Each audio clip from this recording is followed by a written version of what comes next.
So I'm just going to do this review this way. No fancy cameras, no Steadicam, any of that stuff. Just giving my first impressions of the Niu KQI 300p. I ordered the 300p because really it had most of the features that I needed. I got it last week and have had the opportunity to ride it multiple times. Still figuring out some of the nuances of it. I do feel like the manual could maybe be a little bit more verbose. But so far I've really liked it. It is a much... it's my second scooter. My first one was a budget one because I tend to find that I wanted to make sure this was a hobby that kept going. But overall, really liked it. Let me just show some of the stuff. The build quality is really nice, all the way from the top. The kind of describing some of the dimensions. The handlebars are definitely wider than my previous scooter, so you can kind of see the width here. And quite rugged. I like it. There's the shift throttle on it.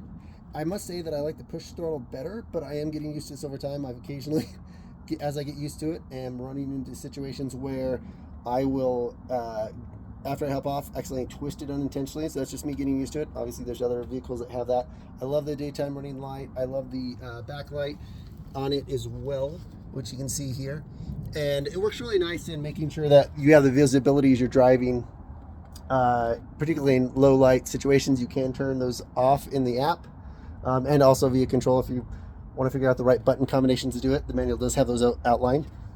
It is a much bigger and much more capable scooter than previous ones. I love the deck.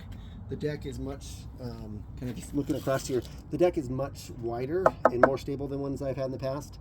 I've really liked it. It makes it an easy ride and smooth. You have the shocks on the front that really give you as you can kind of see the travel that I've gotten from just the little bit of time I've ridden, because you can see a little bit of dust that it kicks up here. And you see the full front wheels. They're really plenty wide. You actually have disc brakes on the front and on the back, along with the resistance braking that is included on it. The locking mechanism back here works really good for keeping the stem in place. Overall, it looks really nice, works really well. And then the motors seemed pretty responsive, like you get up to 20 miles per hour quite well. I have a 6.6 mile ride to work. It is uphill most of the way. I've done it with a bike that wasn't the best, and it is definitely worn me out. With the scooter, it was quick, efficient, got me there and back quite well. And on top of that, so I was able to wear my work clothing to there, and actually no issues. Unlike in the bike, I was definitely sweating. I had to take different clothes and change, so works out really good, quite well on the speed. I'm kind of looking down at the charging port. The only one thing I'm not the biggest fan of on this port is it kind of just sits there. My brain feels like it should kind of like sit in it better, and if you do, you can kind of make it work to fit in there and hold, but it's not very snug. I feel like a jet of water would push it off, and you'd get some water in there. Maybe it's made to handle that quite fine. The kickstand is awesome, works just fine like a kickstand should. But overall, it does quite nice. I like that there's reflectors on both the sides as well as on the front and back here, so it works out quite well. So I always feel very visible on it. Performance is phenomenal.